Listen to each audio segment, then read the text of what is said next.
Indépendance, cha-cha, tozumiye. Okikwanza, cha-cha, tobakidi.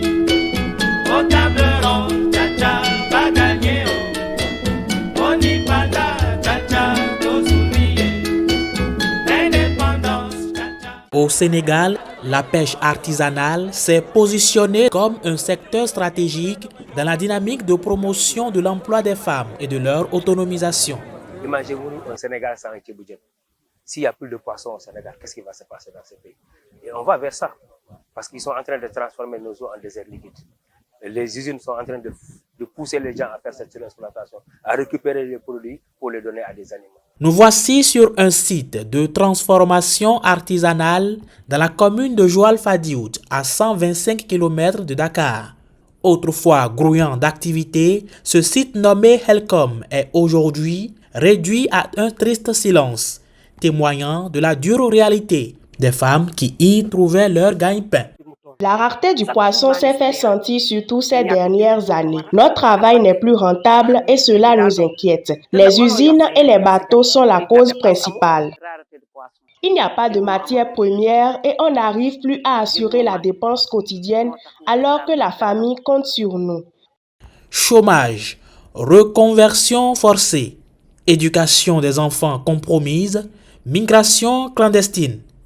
Les conséquences sont rudes pour les femmes. Il y a des femmes qui sont devenues chômeurs, hein. Apparemment, c'est difficile des femmes illettrées de se reconvertir à d'autres activités. Au niveau de la conservation, nous travaillons pour le maintien de la ressource. Les recherches montrent que les débarquements de petits pélagiques représentent annuellement 317 000 tonnes. Environ 18% de cette quantité, soit 56 550 tonnes, est destinée à la transformation artisanale, ce qui représente une chute de 20% des quantités pour la transformation artisanale sur cette période. Cette étude-là a montré qu'aujourd'hui, la filière de la transformation artisanale joue un rôle socio-économique important.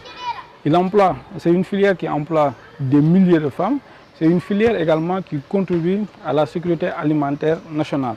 Mais les résultats de cette recherche ont montré également que cette filière est aujourd'hui à bout de souffle, compte tenu du fait que les femmes transformatrices sénégalaises reçoivent de moins en moins de matières premières, notamment les poissons pélagiques.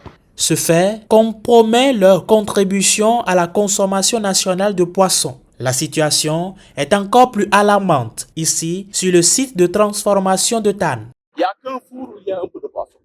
Dans toutes les autres étals, vous voyez, pratiquement, il n'y a pas de poisson qui soit étalé sur les étals. Donc ça montre le degré où nous sommes de détérioration aujourd'hui du pouvoir d'achat des femmes. Secteur à bout de souffle, acteur à bout de souffle, sommes-nous tentés de répondre?